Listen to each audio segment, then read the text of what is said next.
Y seguimos en Negocios Televisión. Llega el momento del análisis geopolítico, muy pendientes de la última medida por parte de Donald Trump. Ataca a los BRICS con aranceles de hasta el 100%, pendientes también de Ucrania. Acaba de convocar al embajador iraní por el supuesto envío de misiles de corto alcance, misiles balísticos de corto alcance en Rusia, en un momento en el que Lavrov habla de que podrían llegar a reunirse con Occidente, pero que no se dan las condiciones, que no se respeta el derecho internacional. Y pendientes de Ucrania les contaremos también las últimas palabras por parte de Zelensky. Quiere presionar para que acabe la guerra en otoño. Analizamos estas cuestiones de la mano de Federico Gaón, analista internacional, que ya está con nosotros. ¿Qué tal?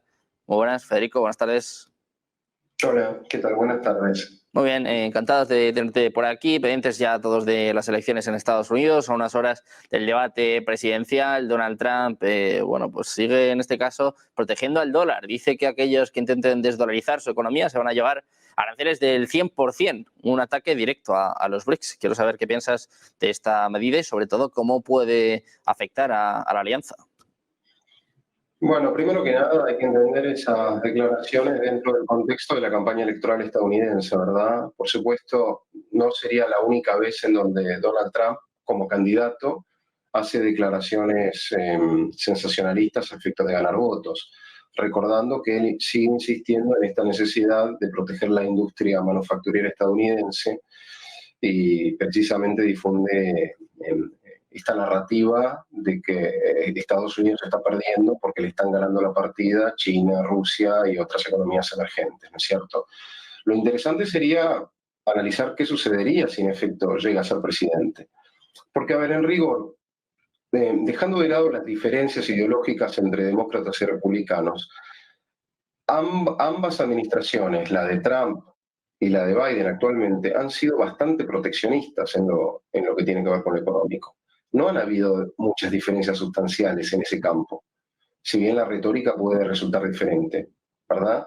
Entonces, lo que está claro es que sin importar quién gane, existe una clara demanda dentro del público estadounidense por adoptar una agenda proteccionista para proteger las manufacturas americanas. Ahora, si esos impuestos, si esa tarifa va a ser del 100%, el 50% o el 70% es una discusión aparte. Pero vale la pena recordar que la administración Biden ha puesto tarifas sin precedentes, por ejemplo, a lo que tiene que ver con el acero chino, el acero y el aluminio chino y los autos eléctricos chinos también. Entonces, esto es parte dentro de una dinámica más amplia. Y por supuesto, quizás si gana Trump, el impacto quizás sea un poco mayor, pero efectivamente esto es una tendencia que ha llegado para quedarse sin importar de si gana Kamala o gana Trump.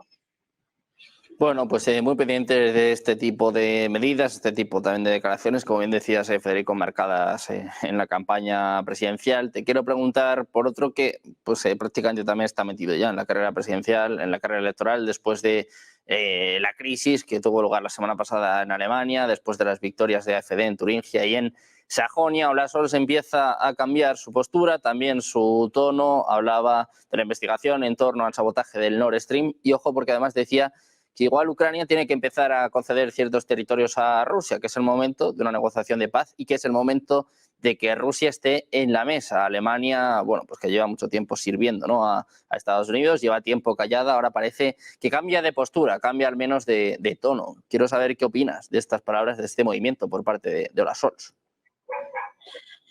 Bueno, a ver, vamos por parte.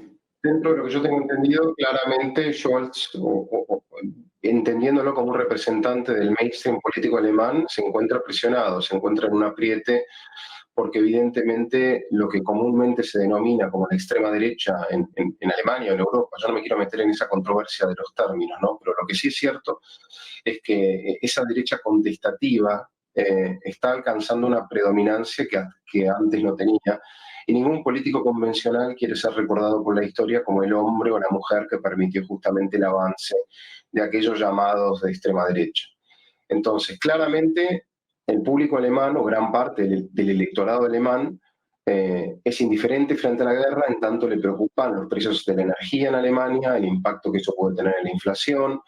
No le gusta ver que el gobierno destina partidas presupuestarias impresionantes para armar Ucrania, que mejor dicho quiere que ese dinero se invierta en casa. Entonces, estas preocupaciones se transforman en presiones que evidentemente el gobierno alemán tiene que atender, ¿verdad? Entonces eso por un lado. Ahora, si habrá un cese al fuego entre Rusia y Ucrania, eso ya es una cuestión en donde yo prefiero ser más cauto. Porque ¿qué es lo que sucede? Para que estas negociaciones puedan tener lugar, tiene que existir una salida honorable para ambas partes, ¿verdad?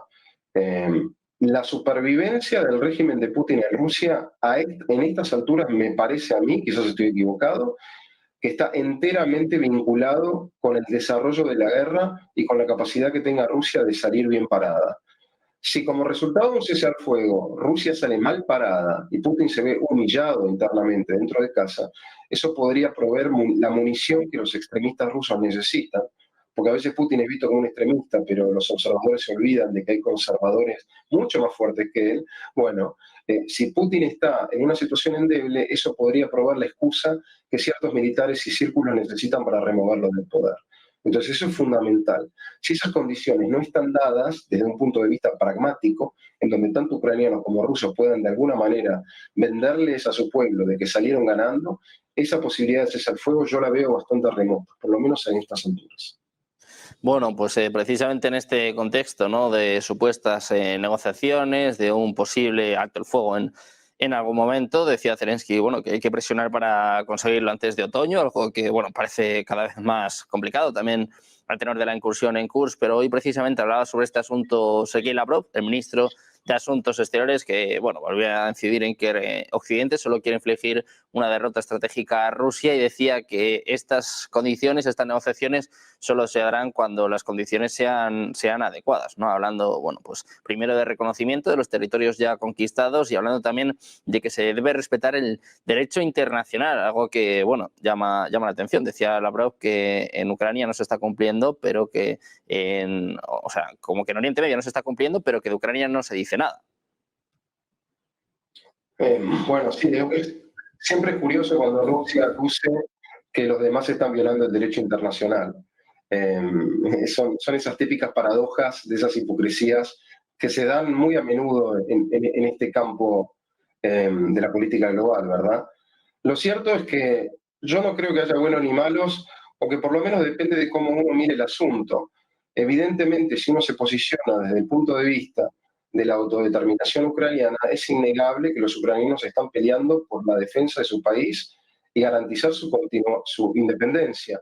No es ningún secreto que Rusia entiende que Ucrania como entidad política no merece existir, sino que se desprende de lo que históricamente ha sido la identidad rusa.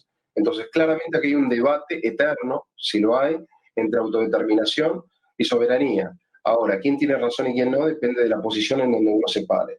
Lo que sí es cierto, por lo menos desde un punto de vista pragmático de la realpolitik más dura, es que la guerra en Ucrania, de alguna manera, se ha convertido a largo plazo quizás en una derrota estratégica para Occidente, si se entiende que el mundo se dirige hacia una situación bipolar entre Estados Unidos y China. Es decir, en la medida que China se convierte en un poder ascendente que amenaza a los países del Asia-Pacífico y que también se convierte en un peso económico que pone en jaque las economías de otros países industrializados, al marginalizar a Rusia, a razón, ¿no?, de la posición con Ucrania, claramente, bueno, los rusos se han volcado a buscar aliados en donde los pueden conseguir. Ergo, su alianza con China, mayores vínculos con Corea del Norte, mayores vínculos con Turquía, mayores vínculos con Irán, etc. Entonces, desde ese punto de vista, quizás pensando 20, 30, 50 años a futuro, frente a una nueva contienda global entre dos superpoderes, Rusia ya no podría considerarse como un potencial aliado o una potencia que podría inclinarse, ¿no?, hacia la esfera de influencia político-cultural de Occidente. Sí, precisamente mirando a Occidente, mirando a Ucrania, quiero preguntarte por una última hora, muy rápido, Federico, te quiero preguntar sobre el hecho de que Ucrania haya convocado al embajador iraní. Se habla de este supuesto envío de misiles por parte de Irán a Rusia, en, bueno, lo que supondría una escalada más, ya no solo de conflicto en Ucrania, sino también de lo que pasa en Oriente Medio. Sí, a ver, yo no puedo afirmar o negar si los iraníes efectivamente o no están enviando misiles a los rusos. Eso es una pregunta que yo se la dejo a los analistas militares. Lo que sí es cierto es que existe un claro alineamiento entre Rusia e Irán, no por ideología, porque poco comparten en ese campo, sino más bien por un alineamiento estratégico de reunirse y hacerle la contra a Estados Unidos y Occidente, porque eso es lo que a ellos en estos momentos necesitan para mantenerse a flote, ¿no es cierto? Vale recordar que los iraníes y los rusos tienen pactado la consecución de un corredor terrestre para promover el comercio, sobre todo en lo que hace a la región del Mar Caspio.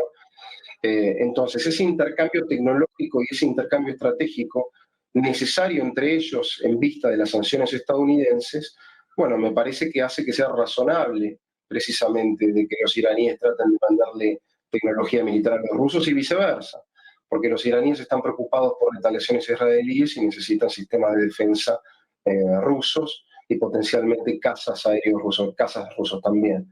Entonces, que no debería sorprender esto. Claramente hay una especialización. Los iraníes están tratando de especializar en drones de bajo costo y misiles de largo alcance, y los rusos hacen gala de su vieja experiencia en misiles antiaéreos y en cazas de combate.